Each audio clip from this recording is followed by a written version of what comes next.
Welcome back to Oncology for the Inquisitive Mind, our ASCO 2025 edition. As always, I'm one of your co-hosts, Dr. Josh Hurwitz, and I am joined by my partner in crime, Dr. Michael Fernando. Michael, it is a pleasure to see you. You've combed your hair. We don't have video for this episode, but how are you going? You make it sound like I actually never comb my hair. Nothing could be further from the truth, Josh. But yes, I am good. I am cold because it's Melbourne, and Melbourne's always cold. But no, I am very good, very excited about our episode today. Yeah, look, so am I.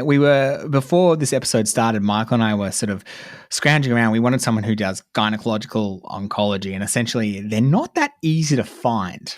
I think that's the first step. But we do have a very special guest today, so Dr. Prachi Bhave. So Prachi I've known for quite a while. When I was a baby registrar, she was my consultant, and I thought she was the coolest kid on the block. She still is. But Prachi is doing everything under the sun to be the biggest name in Australia. Sorry, Prachi, I'm just going to shout your praises for a second. Pump me up, yeah. So she is the Gynecological Oncology stream lead at the esteemed Austin Hospital. If that's not enough, she is also the phase 1 guru at Cabrini Health down in the southeast of Melbourne, and she's doing a PhD in melanoma. So anyone want a melanoma trial, go speak to Prachi, or gynae trial or phase 1 trial. She's your girl, and she's doing that through the Peter MacCallum Cancer Centre and, of course, the esteemed University of Melbourne. Prachi, good to have you on the show. How are you going? Thanks, Josh. I'm going very well. That was a very over-the-top introduction, but thank you. I'm blushing. That's good. We aim to embarrass on this show, Prachi. Yeah, well, usually it's Michael. That is it's already true. working within a minute. But no, thank you for having me on. You're right, gynae-onc is actually not that common. You know, sometimes it's not featured in like typical post-ASCO meetings and things like that. So appreciate you finding me and invited me on. No, it was something that we very much wanted to have because exactly as you say, unless like at ESMO last year there was the Keynote study for cervical cancer, but unless it's a plenary study, gynae does tend to go under the radar a little bit, and we wanted to give it its time in the sun. So let's kick off without any further ado, Prachi, and I guess as we always have with these episodes, we want to hear first and foremost about the thing that excited you the most in gynae at ASCO 2025. Yeah, absolutely. So, no, I think overall ASCO, it was a really good year. There was some great studies. It was a good year for gynae as well. There are a couple of really important studies that came through. So today I'm going to cover 3 ovarian cancer trials and 1 cervical cancer study. The first one is probably, I think, one of the more important studies, interesting, exciting studies. It was called the TRUST trial, and it was a trial of looking at radical upfront surgery in advanced ovarian cancer. And so all of these were presented as late-breaking abstracts, you know, in the oral sessions at gynae, in the gynae stream. So for this TRUST trial, just a bit of background, we know that in advanced ovarian cancer, surgery is really important. Surgery is really key. And the idea is to prolong a patient's remission and improve survival and, of course, sustain quality of life. And ultimately, we know that if we're able to perform a complete gross tumor resection, then that leads to a favorable outcome.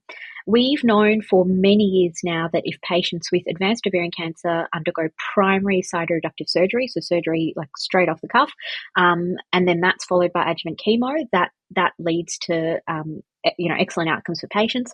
However, more recently, there's been a number of randomized phase 3 trials that have shown that if patients have neoadjuvant chemo and then their cytoreductive surgery, that's also quite a good alternative in some patients as well. However, all of these phase 3 trials over these many decades that have looked at both of these options, those trials have been quite limited. There's been a lot of critique on those trials for various reasons. There's been issues in terms of patient selection, center selection, the quality of the surgery. And so really you would think it's surprising, but up until now and potentially still now, there's still a bit of debate as to what the optimal timing of surgery is in patients with advanced ovarian cancer. So that was the kind of background to this TRUST trial. And it was essentially designed to look at the optimal timing of cytoreductive surgery in advanced ovarian cancer. So patients were allowed onto this trial if they had disease that was considered resectable, of course, if they're fit enough for surgery. But one of the key aspects of this trial was that patients had to be treated at gynae cancer centres where the surgery was of a high quality. So they had to have defined surgical quality assurance criteria met. Patients, centres had to undergo accreditation for the trial, and essentially surgery was only performed at centres where the surgeons had shown in the past of high complete resection rates, a high number of patients per year, etc. So that was like quite key because obviously this is a very surgical study. So otherwise, if we talk about the study design, it was, as I said, a randomized phase 3 trial. There were 800 patients enrolled. They were randomized 1-to-1 either to upfront surgery and then adjuvant chemo, or neoadjuvant chemo and then interval debulking surgery. The chemo was pretty standard, carboplatin and paclitaxel every 3 weeks, and then they could have had bevacizumab and a PARP inhibitor if that was indicated. The primary endpoint was overall survival, and I think that's really important as well. We're seeing so many studies these days where overall survival is not the primary endpoint. It was like a very appropriate endpoint in this setting. And then there were some secondary endpoints like progression-free survival, PFS, complete resection rates, quality of life, etc. So if we talk about the results, one of the key results, of course, is to look at surgical outcomes in these two groups. The documented complete resection rates were 70% in patients who had upfront surgery compared to 85% in patients who had neoadjuvant chemotherapy. If we then briefly look at the systemic therapy that was received in these arms, of course, as I said, most patients had carboplatin and paclitaxel. However, about 60% of patients had bevacizumab in each arm, and almost 30% had a PARP inhibitor in each arm, which is also quite high as well. Now, in terms of endpoints, so progression-free survival, which is actually a secondary endpoint, if you look at progression-free survival, median progression-free survival, this was 22.1 months in the patients who had primary surgery compared to 19.7 months if patients had interval cytoreductive surgery. So that gave a hazard ratio of 0.8 and a p-value of 0.18. So, 0.018. So that was statistically, significant and favouring upfront cytoreductive surgery for PFS.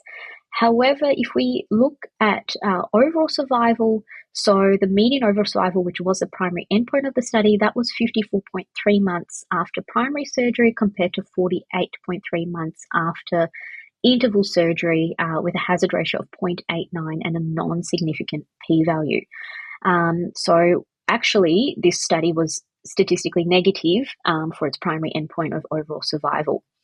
But if we look at the results in a bit more detail, and of course we like to do our subgroup analyses and break it down in a bit more detail, in particular if we focus on the two largest subgroups in this study, so one being patients who had FIGO stage 3 disease and the other one being patients who had a complete gross tumour resection. In both of those two groups, there was the results were definitely favouring primary cytoreductive surgery. So, for example, if we look at patients with stage 3 disease, the median progression-free survival was 26.3 months for upfront surgery compared to 21.4 months for interval surgery with a hazard ratio of 0.73 and a p-value of 0.005. And median overall survival was 63.7 months versus 53.2 months in primary surgery versus interval surgery, but that gave a non-significant p-value of 0.14. If we look at the patients who achieved a complete gross resection, and so this was that largest subgroup in this study, in the TRUST study. This showed that the progression-free survival was median progression-free survival was 27.9 months in the primary surgery group compared to 21.8 months in the neoadjuvant group, and overall survival was 67 months compared to 55 months, with a p-value just on 0.0521. They also had some quality of life data, which I won't touch on, which I'll just touch on, but essentially it was the same between the two groups. So if you put all those numbers I've read out together, essentially it's telling us that the primary endpoint of this study, which was overall survival, that was not actually met. A statistically significant overall survival improvement of primary surgery compared to interval surgery was not met. However, the TRUST study is the first randomized phase 3 trial that has shown a benefit in median PFS for primary over interval cytorectal surgery, and it didn't compromise quality of life, keeping in mind that this surgery is big surgery, right? It's hysterectomy, oophorectomy, salpingectomy, omentectomy, big surgery. So, of course, quality of life is particularly important here. It did, however, we look at the subgroups, show that the benefits were really very linked to a high complete resection rate, and it reinforces that the value of upfront surgery is in patients who have resectable disease, at the start. And I think if we were to kind of think about this, well, is this going to change our practice, tomorrow? I think the key thing is, and I know, most centres do this, is if there is someone who is considered resectable at the start, up front, then that's the way they really should go. Sometimes there can be, differences in clinics and units about, just give patients neoadjuvant chemotherapy when they probably don't need it and they are probably resectable up front. If there's any lack of clarity as to whether someone's resectable, many surgeons will laparoscopy first, have a look, see where the disease is. If it's, say, adherent to the diaphragm or something, and they think that this is not going to be completely resectable, pull out and then have patients have neoadjuvant chemo, and then have a look. So that's the kind of quick summary of that study. It's a very interesting study, Prachi, because I don't do anywhere near as much gynae as you. I don't think Josh does either. But it's always been a question in my sort of peripheral understanding is, which comes first. But there's sort of, regardless of tumor, there's been a push towards neoadjuvant therapy. And I wanted to get your thoughts on the higher rate of, complete resection rates.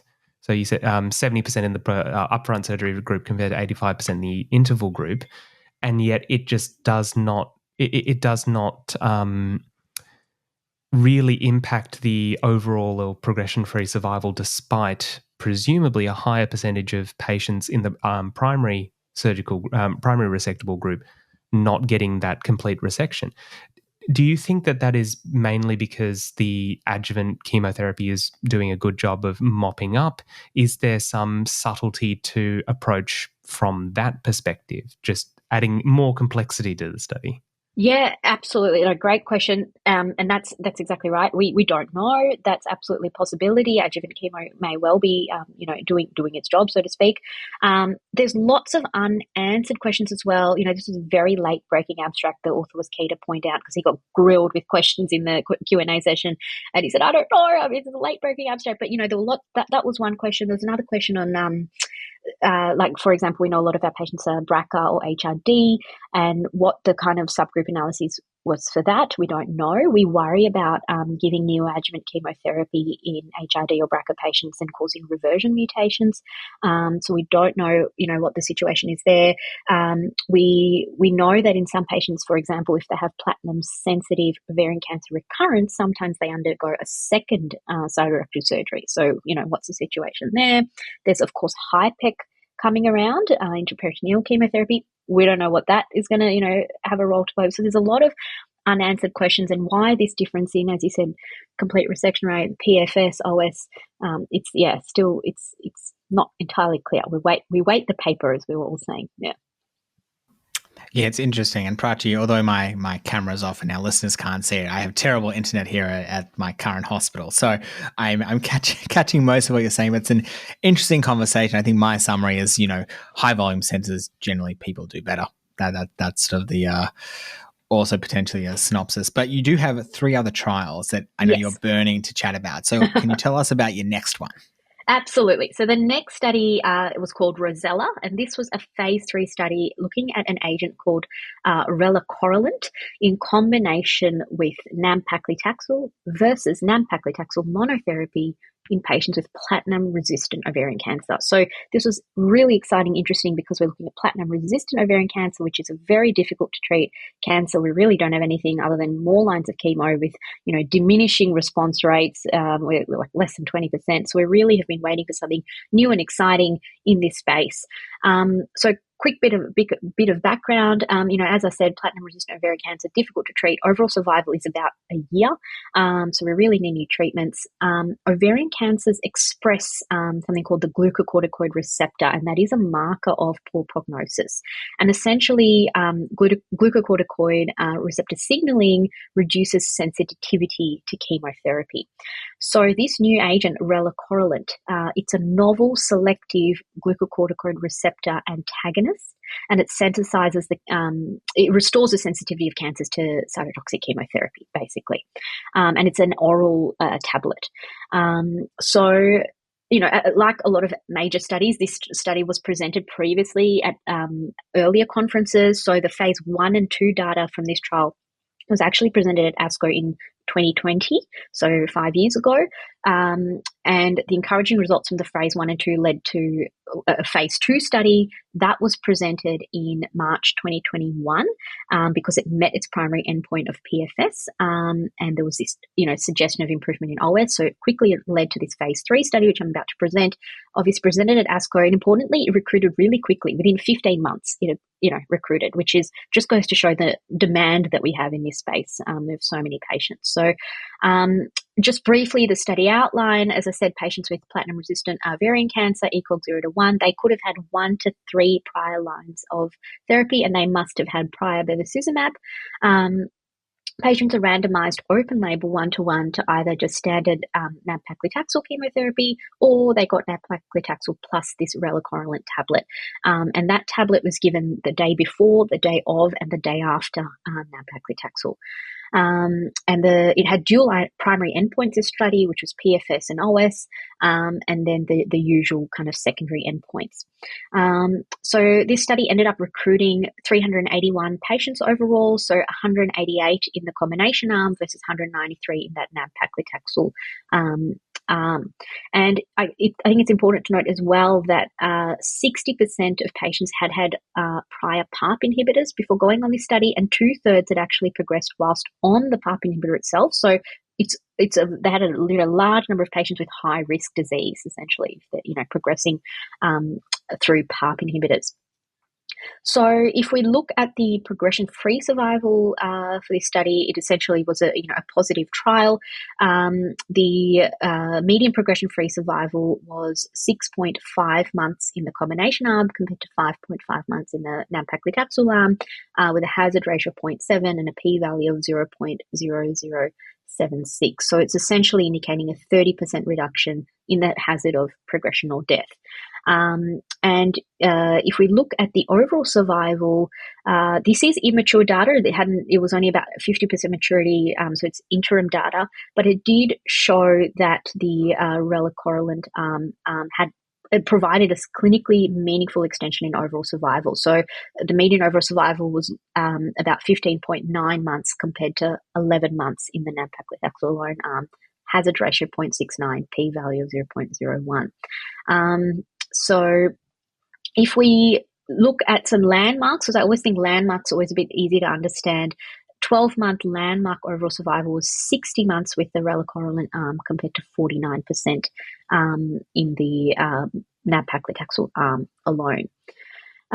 Of course, we look at key subgroups, as I said, and essentially the benefit for the relacorilant combination arm was across the board, whether it was age, ECOG, prior lines of therapy, the tumor burden or disease burden, it was all in favor of the combination group.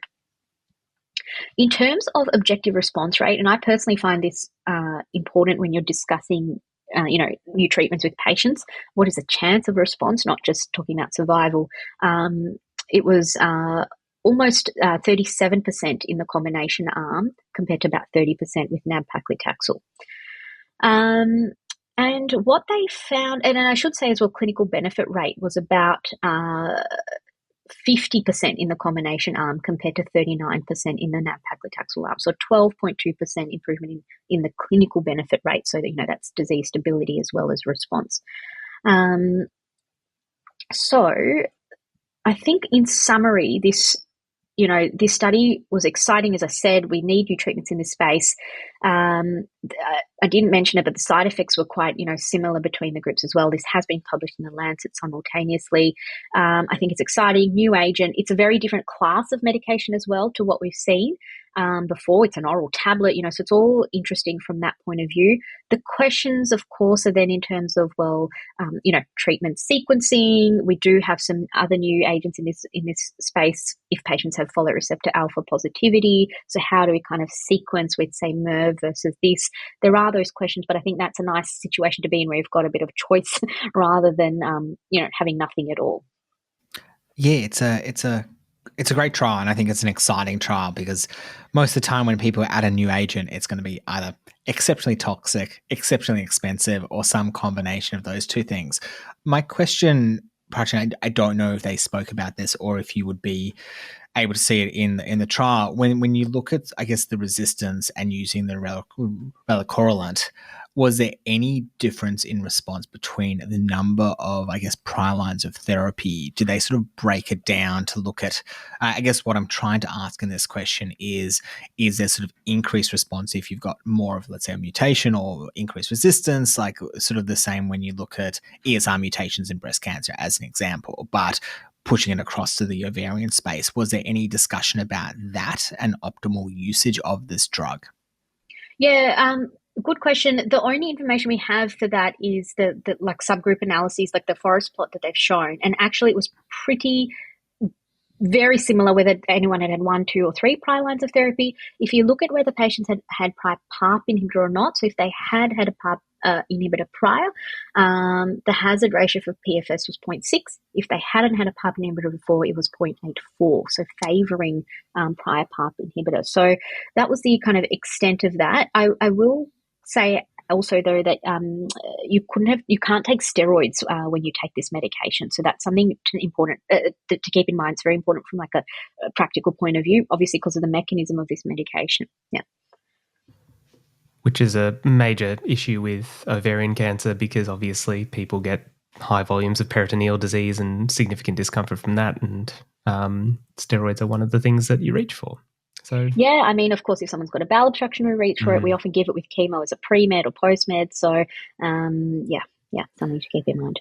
Yeah, a very interesting study, and it's very good to see, as you said, that platinum-resistant ovarian cancer is getting a bit of a go. What have you got next for us, Prachi? This is all brilliant stuff. So our next study, so it's the last ovarian cancer trial I'm going to touch on, and I'll just touch on it relatively briefly. It was called the FIRST study, and it's a phase 3 trial looking at dostarlimab and niraparib, so immunotherapy and PARP inhibitor, in first-line advanced ovarian cancer. So when this study was designed, there was some preclinical data that suggested that PD-1, PD-L1 inhibitors might actually improve the activity when it's combined with chemotherapy and bevacizumab and maybe a PARP inhibitor as well. It was also thought that the combination would be relatively manageable as well. So this was designed to look at the addition of dostarlimab to first-line chemotherapy and niraparib PARP inhibitor maintenance, plus or minus bevacizumab in patients with newly diagnosed advanced ovarian cancer. So essentially, initially this study actually started out with 3 arms. There was one arm where patients had, carbopaclitaxel plus a placebo and then bevacizumab as maintenance. A second arm was the same, carbopaclitaxel plus bevacizumab, and then they could have had niraparib as the maintenance with or without bevacizumab. And then the third arm was chemotherapy plus dostarlimab, immunotherapy, plus or minus bevacizumab, and then they would have had niraparib and dostarlimab, so PARP inhibitor and immunotherapy as maintenance therapy. That's how it started off. It ended up closing that first arm because as the trial progressed, we had results from other studies that showed that PARP inhibitors were beneficial, as a maintenance treatment in some or in some or all patients. So it ended up just having those 2 latter arms. So that's chemotherapy followed by maintenance PARP inhibitor, or chemotherapy and immunotherapy followed by maintenance immunotherapy and PARP inhibitor.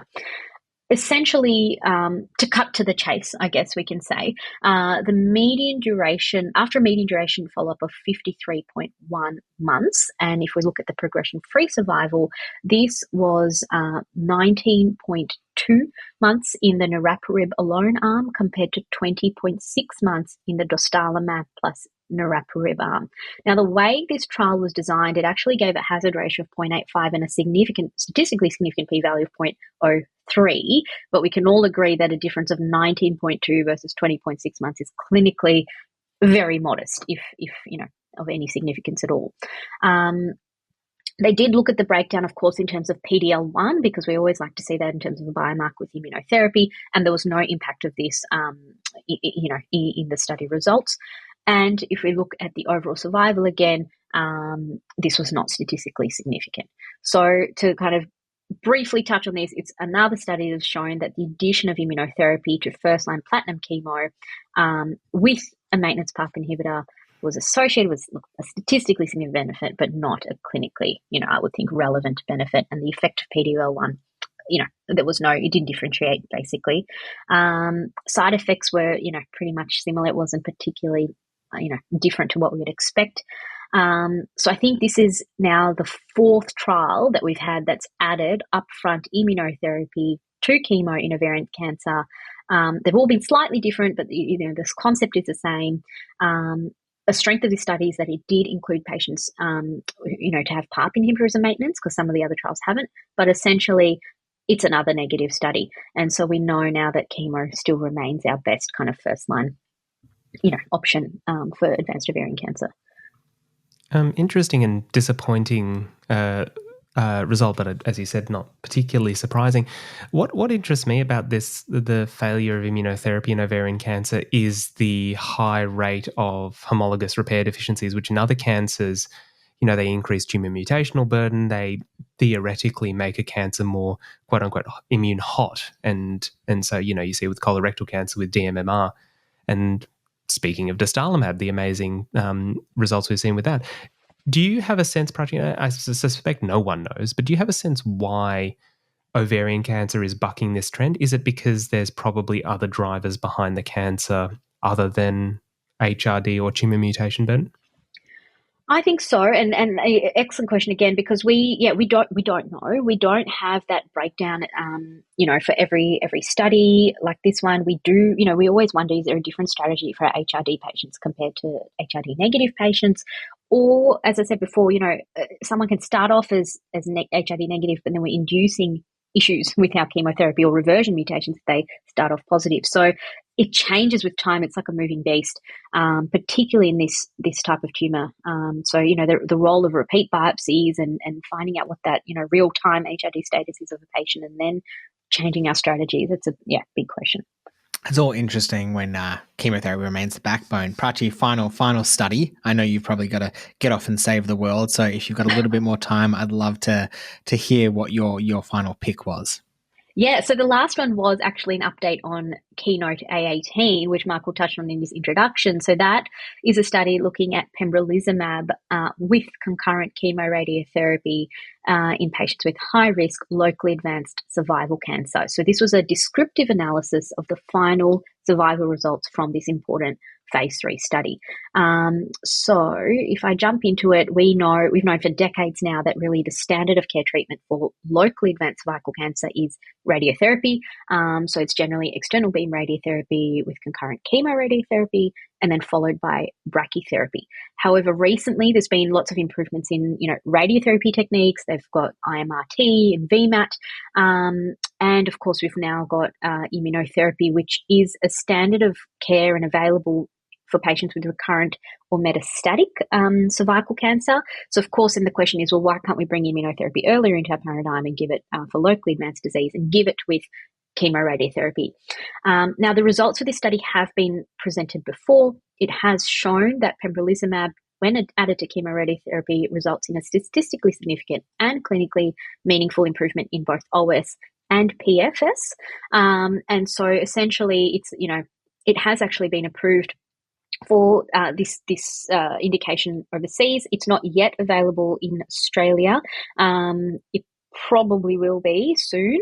However, at the moment, if patients can self-fund pembrolizumab, then that's kind of the only way they can access it. But just quickly, a quick summary of this trial. So this was, large phase 3 randomized trial. It had over 1,000 patients enrolled with FIGO stage 1B to 2B node positive disease, or FIGO stage 3 to 4A, either node positive or negative disease. Patients were treatment naive. They were stratified based on, the radiotherapy type they were going to receive. And as I said, they had cisplatin concurrent with radiotherapy and pembrolizumab, or just cisplatin and radiotherapy alone. And then if they're in the first time, they went on to pembrolizumab monotherapy as, the 6-weekly dosing. As we've said, this study has had its interim analysis presented many times over the last few years, dating back to 2023, then 2024. But this is the final analysis we'll see from ASCO this year. I will highlight, just in terms of the baseline characteristics of the two arms, they were well matched, as we would expect in such a large randomized trial. Over 90% of patients were PD-L1 positive in both arms, which we would expect in this tumor type. The majority of patients had the stage 3 or 4A disease. A number of patients, had positive lymph nodes. And if we look really at that progression-free survival, or as in the updated final analysis from just now, at 36 months, the progression-free survival was 64% in the combination with pembrolizumab compared to 55% in the chemoradiotherapy alone. That gave a hazard ratio of 0.72. And if you look at the overall survival, that was 75% compared to 70% at the 48-month mark, obviously favouring pembrolizumab, again with a hazard ratio of 0.73. So obviously this, is another kind of nail in the coffin for this trial to show the positivity. Interestingly, this did, at the presentation at ASCO, it did show some information on post-progression therapy, because many patients who were on the placebo arm and just received chemoradiotherapy went on, of course, then to afterwards receive pembrolizumab or some other medication like ADCs, and that definitely would have affected the overall survival results, that we saw. But essentially, to summarize, after an additional 12 months of follow-up compared to what we've seen presented for this study before, pembrolizumab combined with modern, high-quality concurrent chemoradiotherapy and then continued after chemoradiotherapy results in meaningful improvements in overall survival and progression-free survival. That was really all I was going to mention for this important study. Yeah, it's a really important study, and I think the morbidity of this particular type of cancer is, it's not lost on any of us here. It's such a difficult cancer to manage from a side effect perspective if they do progress.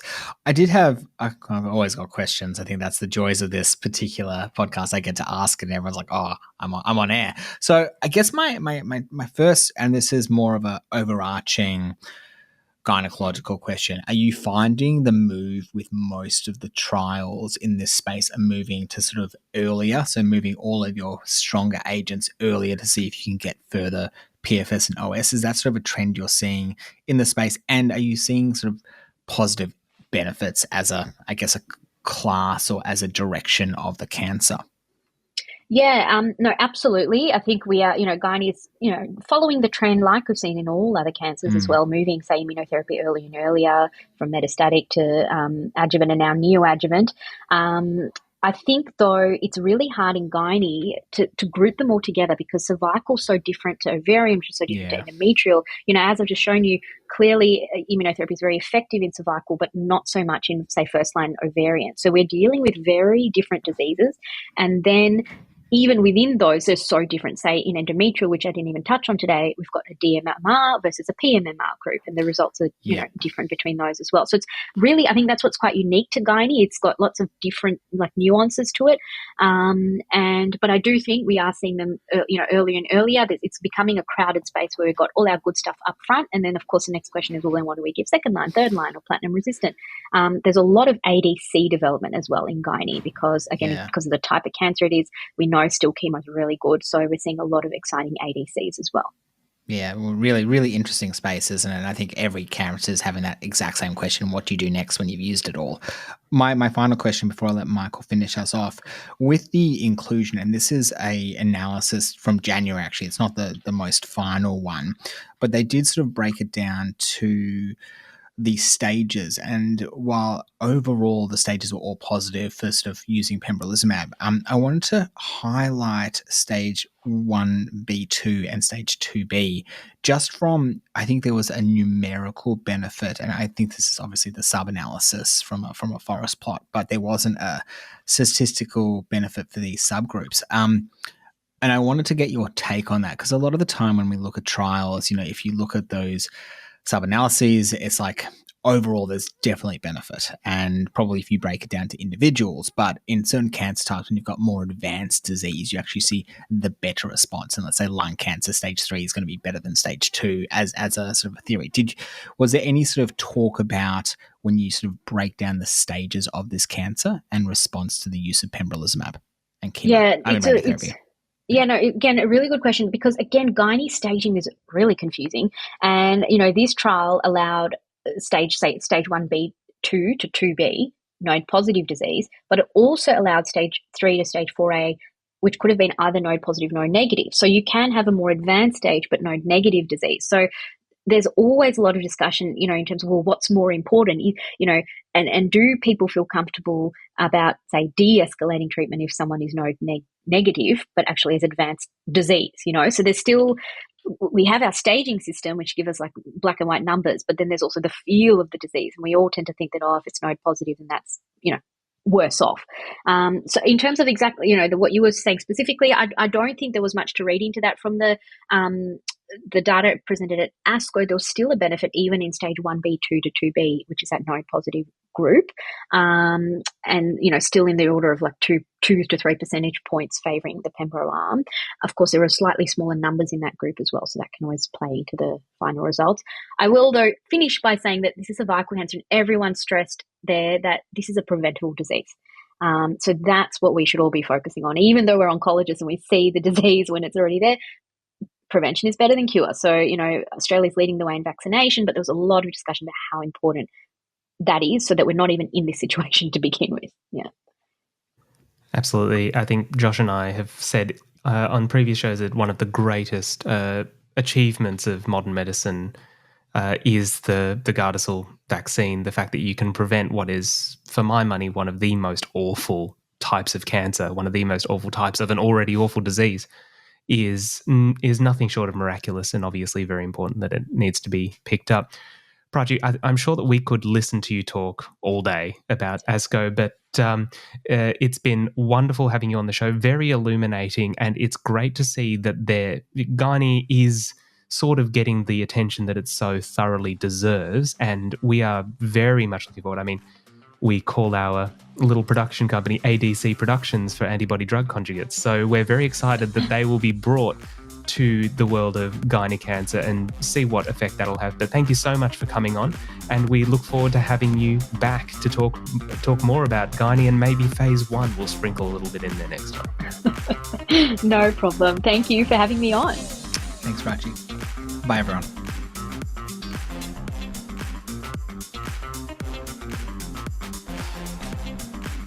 Thank you for listening to this episode of Oncology for the Inquisitive Mind, produced by ADC Productions, with the assistance of education grants from Pfizer, Gilead Pharmaceuticals, and Merck Pharmaceuticals.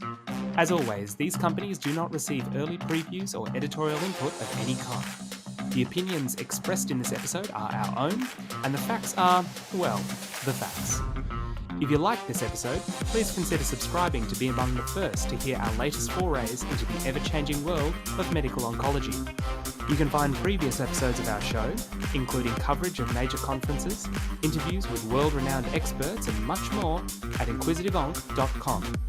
If you would like a particular subject covered on the show, drop us a line at inquisitiveonc@gmail.com. And if you happen to be in Australia, stay tuned for details about exciting in-person events we have planned for the near future. Thanks for listening, and we look forward to demystifying oncology again next time.